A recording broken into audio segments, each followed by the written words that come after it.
Anano ya ena Musa Dankwa info analytic for akoye omo research. Omo ya research ni wie no de omo de beto abontene ne say.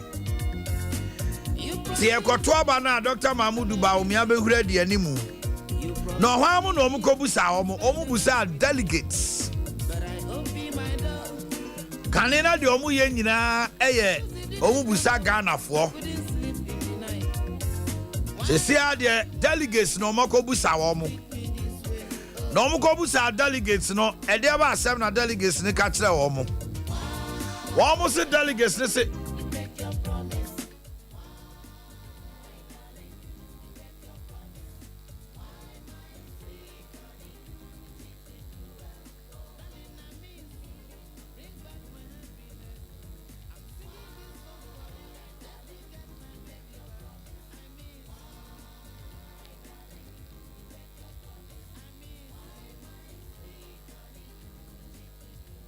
and it's your master mama the other two John and say poll of delegates just said Dr. Mahmoud Baumia Ebenya 34.8%. Alan Kwadwo Tramatin Ebenya 27.9. Canada Ohire Japan Ebenya 12.5.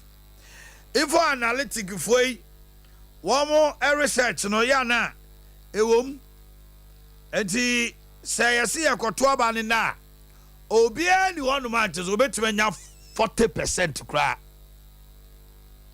delegates no amuko interview omo no omo kan o and that TV no so no just say 35% kra no ebeyire na ekoba say so a na just say ye be ko second round na MP before koto aba second round a na just say this time around no 34.8% ye Baumia Alan so etoso mienu dia na je say omo mienu na ye omo hyeda omo beka say omo so omo koye dai omo ebeto omo so aba no omo koto omo so aba no a Canada Japan no 12.5 no de mema hwan obe rally votes no ama hwan or the need the content Alan Kwadwo Tramatin ho anaso oba ko support because omo to aba no this time around no ebia na ebi pe Baumia pa ba bia Canada nti ebia no mo pa Alan pa na Canada nti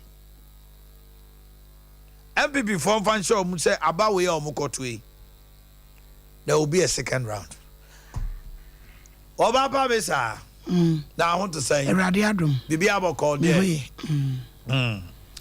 the info analytic the abetu dwa no o say aba no mo koto no we a delegates poll Ghana for account de ba we one more to aba ni bi eyeye no almost about me abenya 34.8 Alan benya 27 Kennedy Ohine Japan benya 12.5 the omo ahwehwe mu no sa na tie ya kwa aba na how to say I want to radiadum bi aboko radiadum shirt ni da yi pa o akonta da yi pa akonta oh, okay. Kwenta. Hulani. Hulani ya. Ya. Kwenta. Okay. Enti eno no ye de abeto dwa no. Na asin no so omakoye balloting. Eno amete se na mudi tutu dwa. Acha se chaso poku na edikan. Ena LPG party no oba no toso mi ena jechikwesi toso mi esa na who wears the crown eno no so ya asem kese pa eno so eba ase no ofofo ye ba o na mo MP before a makoje edan ni nyina je hotel si nyina ye ba e beda he obi was in of any fear come on fandom ye na ye ba no asin for su no asin for free wako mu wa almost be 10-20 minutes drive na we de munyi gam ko no ye ko hono no ale Sompa for dia Sompa sam oba na da no uche ni tena ha enti ma chena tena enti no ye ko elections aba ni kuro na nya ba bi na ma ba bi o ma mo ba bi awo ho ye de se Babro cry. Guys, ask them now. Canada, maybe I didn't have no jai. Oh, yeah, payment is so. And Finwa. I said, yeah, one more year, it's a Canadian point. Maybe I didn't have no coho. So could drew a while in a say, you have a mouth, bow me a fee. Oh, me, I'm a corner, my daddy, I made any problem. What did them catch? Matty Briar. Oh, yeah. Why? Oh, yeah. One of them, mammy to Bani. On to Bani, I'm with you. Come and say, where did that? Ah, hey, no, no, trust him. Bam, bam, bam, bam. Prosini, Musa. Yabama. What's in a Musa? Tote Kazan. And a gumba naming you be an in Kanti, I say, Yira, Batoka. Me tiddy and make Kaka. So, Kaka. Aha, who dimatem. Utiano who said, oh, yummy. I make a cabin channel. I will be support Quabra. Libya Kazan or Cabibli or Bois. Oh, boy. Baby or Bois. Speaker Babin says he has not projected Baumia as MPP flag bearer. Parliamentary service for say. Sasem no be kan no. Yes or say MPP for flag bearer. On the slim. And right now Mr. Boakye can be say, why should people be surprised what Babin is saying? Because one, it has never happened in the history of Ghana say. Yeah, Kotuaba, a major elections of this nature. Now, two Northerners, and this year you Northerner. MPP for so is likely so be a Northerner. Now, no, as a heavy opinion leader or North, no, on you happy. Now, on can be bisa just to even uplift the image of Northerners. It is all can be bisa. My man for who say it is out of the joy, say. I could do some pempensway. Say I call elections, I can't form you in their contest. Where you almost want this shame you. Where about this shame you know? Listen, nothing regions is here. Abano say bass about me away near. The only can say the abebe to be a day. Impoye. Name to say Abu Makaye. I didn't name you near deba. Now the end in your cry. And the Ekoto Swaba 2024. A member number 2 and more decided who they will choose. It's a baby Casa, Parliamentary Service saying yes, sir, and Nana Junior. IMF staff mission force the economy is showing signs of recovery. Economy, no, as here, it was comatose. Hey, now, wako coma. As I see an eniati. Them so ntimi nkasa years about oye science. Eti say ya una akọ here a Ghana Economy Hospital I would say ohu wa no I say oh ya opo ama. Ohini ni. Sa na eko. Electoral Commission say October 3rd district level elections beba so. Ye ko to aba ye assembly members. Ah me kura mpese me ko gina. Uko gina henfa. Echi ma abo so. Yeah, to you assembly woman. Oh, okay. Yeah. Afarija asema okay. Afarija asema okay. O see, collation centers are prime targets for electoral manipulation. Collation centers. It is a way MPP and this year. Yeah, 2 polling stations here. Collation center. I go for address. You know, say. Fiwani. So one fiwani. Asema ebe tuwo no. Asafarijan na ekasa. Or say don't set up many collation centers or advise easy because bebre fa ho e di wi abem. Okay. 70% of MPP delegates believe Ghana is heading in right direction.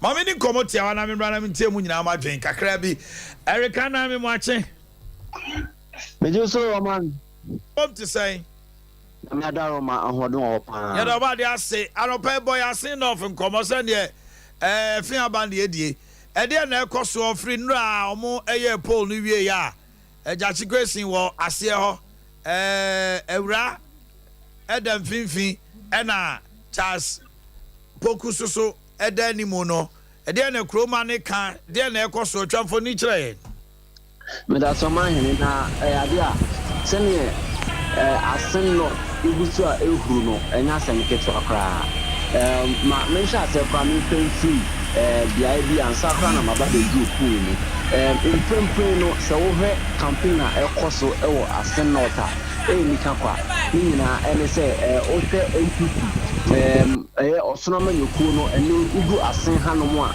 ɔmo nam afa tanso ana NPP NDC tinyama nyɛkuo no nso nam afa ɛnya asɛm ketewa koraa na wohwɛ ndum a ahyɛ ase ɛkɔ so wohwɛ ɛnu a mabɛduru hanom no na mmɛbuno dodoɔ naa na yɛahyɛ ase a yɛde ɔmo fa nsano dwuma mu a ɔmo hwɛ na mede masonso fam ne no akɔyɛ NPP afa no ana na ɔmo boa no ɔmo yɛ sɛ adwuma bi saa no ɛnya asɛm ketewa koraa nti ɔman sɛ ɔbɛpie mu asen hanom deɛ ɛne ahanom busu a ɛhuru yie paa na sɛne wodi kan ɛde tu bia no saa pɛpɛ na tie Ade a ɔmo ahwɛ ayɛ balloting no na ne wokuada ana mpanyinfoɔ ɛhwɛ ekrosi nomination file no na ɔmo wie na ɔsɔ ɔmo hwɛ na ɔmo de balloting ikunu ɛhwɛ na ɔmo de hyehyɛ so a ɔmo wie no sei na balloting no ɛkɔkɔ yɛ owura Charles Opoku a dodo na enyim no ɛwɔ asen ha titiri ɛne atem beku ha no mo ɛsɛ ɛyɛ akosua baako no ɔno ehuri di kan a ndo no nyame yɛ adom bosun yɛ ewu ne de ɛtɔ so ewu nso sɛ by election asen north ha no bi sɛ ekega owura Charles Opoku a ɔno ana ɔhwɛ na wotu franka NPP afemu wogyina me afene to aba na wakakɔ bibre aba ɛwɔ asen north ɛsɛ MP no ɔno ana bɛhwɛ a ballot sheet no ɔbɛdi kan ɛwɔ so sanso ana ɔhwɛ a yɛ maame a ɔno etu franka ɛde ama the Liberal Party of Ghana LPG yɛ maame a ne din no ɛne Benis ɛnyonam sefenu ɔno ana ɔhwɛ senior ballot no kɔɛ na ɔno ɛtɔ so mienu inde ya yɛ to aba Omanhene yɛ maame a ɔno etu franka no free ɛyɛ LPG afa no ɔno ana ɔbɛhwɛ na watɔ so mienu sanso ana owura James Idati Postin ɔno ɛtɔ so miensa nti saa pɛpɛ ana ɛte anya asɛm ketewa koraa na Ade ana nipa nnan ana asa dan no kuada no nipa mako nnan ana according to EC for no ɔmo hwɛ iye omuti ɛtwerɛ bae sɛ ɔmo enya pepa sɛ nkɔmo bɛhwɛ na ɔmo etimi egyina na asen north abato a ɛno ɛda yɛnim no ɔmo etimi ahwɛ akɔ franka na mmom ne nyina mu no ɛnu ade ya ana asen north according to maame a ɔno ɛna electoral officer edema asen north no yɛ maame Christabel Okan otiremu a enu ade ya ɔmo hɔ nom no ɛna yade a yɛ maame baako ɔno ehwɛ etro eba yɛ sɛ nko president ko gyina as independent candidate ne din no Agata Abedu ɔsi da bi ɔno ana kan ne mum no saboa nti enura anɔpana no ɔhwɛ strong kata de koye a yɛ maame Christabel ɔno ansan so gyina ne nato ehwɛ two car free asen not ɛde ba region a ɛno ɛyɛ fifi mantema hinko gwai Cape Coast ema ɔmo hwɛ ba bedi hu dwuma nyina nti ɔman sɛ obisa ya na sa na tie okay na parties ni mienu minim sɛ ɔma tie gumu na ohwɛ a hwan pa na sɛ na ho keka wɔ soro ɛba campaign no a campaign de ɔman akɔgyina NDC ni MPP so NDC ni MPP na ɔmo ho ɔden yie pa na eba kyɛ sɛ MPP ni NDC LPG de so ɔmo betwam akɔ ɔmo mienu no why na why intensify the campaign pa executives ni ɔmo 3 months ni beti gum ɛna kroma no so a ɔmo yɛ party foɔ no ohwɛ asɛn na ɛkɔ ɔman ɔmo mienu nyina ɔmo ho ɔden no untimi nka sɛ NDC deɛ ɛbro MPP deɛ so sanse nra ohra NDC kuo no ɔmo akyekyere ɔmo ho ekuokuo nia ɔnam breku ɛnam breku nia ɔnam akɔnfo de nam akɔnfo de nia ɔnam asempa na yɛ nam asempa na yɛ the same thing so na MPP foɔ nso yɛ MPP foɔ nso nia ɔnam asengangan nso nam asengangan nti no tewe na nkurase a wɔn nso nam ha nti na ɛnte sɛ ɛnyɛ MPP ɔsonama yɛ kuo ni nyinaa ana ɔmo so ɔmo kokogu baby faako tanso na NDC foɔ no nso ayɛ ɔmo twetwe ɔmo mu kuo nti no mprempren ne deɛ ɔhwɛ campaign sɛ na esi pega wɔ asen north hanom na ɔman ɔmo nyinaa obiara ho ɔden no menka sɛ na obiara de na ho ɔden ahyem no pepe na tie mu a me many ohe owura John Di Melo pa na nanimu 50 ya ode ohe na ode ye campaigner na eno enya atemke to akwa hwe chema wuntumi mu ahode o mu di wure mu ewo asen not hanom okay campaign na enya atemke to akwa Eric mami fonsi aminim say ye no be ebe din kita ho ahodo bebre woyini mami mra on tell am ntie o kakra ewo nsema etwagu but ye fan to just say we are hearing say Greater Accra youth organizers nyina e omo support ama Dr. Mahmoud Bawumia. Amen. Greater Accra. Ashanti region there. Ralph from Kwade so ono wadi Canada. Ralph Safo Patrick. So ono wadi Canada yin anim ba minim say ne omo di na chi nso be di na chi dia. Okay. Ralph Safo Patrick there so ono wadi declare support ama Bawumia. Sir, publicly. No, then some ka wa da bia unti. Ralph. Ebia minim say bia. Oh, Ralph. Or your regional executive. Ralph aye. Ayo. Or your party office and Tebia. Why say so more than do. Justin Kodia Sia and another Kwakufa, that's executive council na signing it. And council of elders chairman in the person of Hackman. And in Pennyphone in Yano. Or so on no dear. Or send national executives no say Ubian Ubian neutral, and declare or retreating in neutrality. Mo Bianco declare. Also, regional constituency, the Yana Hodin said the name. So, national executive being in Nim barrier, and I had any problem, neighbor. I contact region Bisusu declare my way home. Oh, not to say I want to me. Well, you know him, what Bob me, I think. But on there, but on no kind, almost my calling in Edina Chiana. And only asem. Very good. And only asem. But we are national leader, national executive member. Wait, no. A woman so be say want to me, but me I can say want to me. Time and time again, he's been mentioning about me. Some of the constituency chairman. Or the region no, I command John Bodu and Fo. I don't understand to what. What the region no, or the region in our command John Bodu and Adea Akye Abia say he stripped the national executive in line. Oh yes, oh yes. Who national executive bia this time around? Odi. Ebia latter part ebia obeyi omani madanka otrim for now omu nyina mu delay nim okay Nasara guy bia okoka asem bi yeah Aziz Haruna Futa yes Emma the guy looked even foolish yes he did well pass so one soldier na ngumu ho no anka killing the crowd bradia kana yenke di akire ba no omuntimi why ni mamra on tell them tewa and somewhere do happen so ya bobo yeah na person kan ho asem you the radio assistant and so they have a fiada fe Adea Akye na said the o kan no near me koso hwehwemu koso ya ni nyina mu no alaji ehuredi kan alaji ehuredi kan na kire sasase ya mponiamoa ne odomankoma mu nyina ye wurei wo muta na chi se wo kon no wo mde ne be kon adi nkunim na saa nso ne besie ya niema nyina to abani wie ne se ba wo ya nwini a obede na do bi babo me da bi se ba wo ya nwini a mi hu se ne yo ade bo she bebrebe bi she mem obi mo da bi enye no mi hu se ne hu be sia yo se ne MPP ko mo prime minister ba ko bi lusu ya ka kuku no hu ne onye ya no osu wa ma he parliamentary prime minister yeah bompa agogo no dabio agogo ka kuku ekulapse wa he ni free say ba wo mi abrewe obetimi de Ghana ko baby enti ana me gire sa akota se senye eyana o say wo say gidie I say na ni ti no siri na say o de bi o gidie yawe say wo gidie wo bibi mu a sinapia ba wama mo Messi asase ya mponyina mo ana kwa yensu ye bompa ye ye hunu wiem ye menyina da na kwa tibra me bo office e kompesa me twetwi nsem no bebre be se de mo ye sove edi abeto ho ya ye wuraba o me ahuradi animu ya ne menyina edi adanse se papai wasura kasa ma ye wurai sa ne besie na de ye sere ne se sempo bra se de na wo kasa se ka round bebem no se ko ba ne sa minim se ye wura no mo a wo mu nyina di ba o me achi a wɔn so pɛ so ɔbɛgye tumi ni bi no. ɛna ɔde form kɔ ne o. awo ɛyɛ mi ja mi ni alupere sika kame ko gya no kame ni sika mi bɛ fura alupere kame ko gya no na yɛ wura no mu ibu ama sanko yie kura ama wɔn abo Canada Japan no ne adeɛ ɔmo anya papa line no mu a party ni ho donti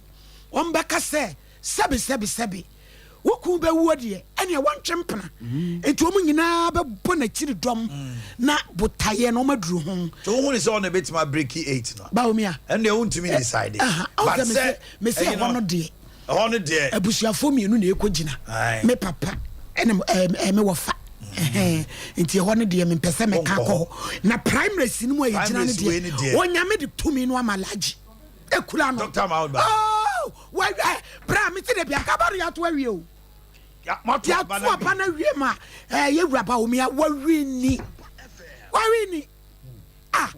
na esrem afie amere we esremfo amere esremfo mienu ne betom so aba abato kese no a ye kwa akoto aba yi man panin ai me papa gina fa me wo fa gina fa ene ye to aba nam sesai wo de be bia beto bia utiriyo etino utiriye kwama me kwa Swiss embassy a me gina am afro taxi wa kra minimum ho eno an se pack here fafa osimo mi ha na uko na me peba o mi ana mpede yi digitalization technology that's right that's my girl tibra me de okofa ba o mi asem ba de asem furo bi aka wa bibia no ade ba me ka ba o mi asem wan me ka enti ho an me gina ya me ka ba o mi asem kwama me de time ni nyina what ahoja na omo file na de no so omo start it just 1 minute okay Moses about at the same nyamna do me yo no too Moses ne ya tie ne say Accra Regional Youth Organizers nyina eno amode atodwa say mode ma hoodin bibia tai Dr. Mahmoud ba omiachi sa ne te no na sa ne te ananse ntwerefo ena bia ye ka hyema no that's it enwa be na mefa mo platform we na medachia obia oti any Ghana nyina at large and MPP the president and the vice president and the government nyina andra ampa the youth organizers 80% of them have come on board say omudo maso na omohwe friend na ekono any the obetimi I break it easy Sambia Emba na the vice president of the Republic of Ghana the papa His Excellency the President Nana Akufo-Addo Efano yes indeed demonstrate and defend the party with all his heart. The omudomu support mano na omatanichi. And they're also calling on all party people. Say, omusru ubia say, ubia nje ni personal interest and freedom. Ni nje ubia sebi. Obetime lead the party ne. Adu ubia aba on board. The result here. Now 80% of the youth organizers and I'm about together say they will endorse the vice president of the Republic of Ghana. Being a regional youth organizer, na ulidi search tag no. Ti omo akano omo be shiamo. How are you going to respond to them? Yeah, and do anoya na me many honum. But the deputy and all the youth organizers, then there was a meeting. It's because as a leader, I've demonstrated something. Say, if there is an election, me as a leader, no, me impose Ubia, it will be so. And mo yabe dream your home, na ya share, kwaya yabefa. Now, in politics, there, Obiane na dream, but baby, I don't know, and I'm no. That is where the masses follow. Okay. In theory, Omunina omo fine gentlemen omo nyina omo MPP ye wo ebi mo so a omo leaders a omo so mo other side but indeed to abani wi a na himeja I know say enyina ibeka ye ho abomu na ya defeat NDC. All right, break the 8. Bossy Sabo medal si anope. So when you bring yakasa. Yaw. Mami round che. Akwata emene filing no master to mo filing. Say nipa 11 e cover forms. Yes. You can say na pon e beto so 11. Na pon. Saturday we need din komo no. Na me ka say bia I say mo di agro bi o. Wakofa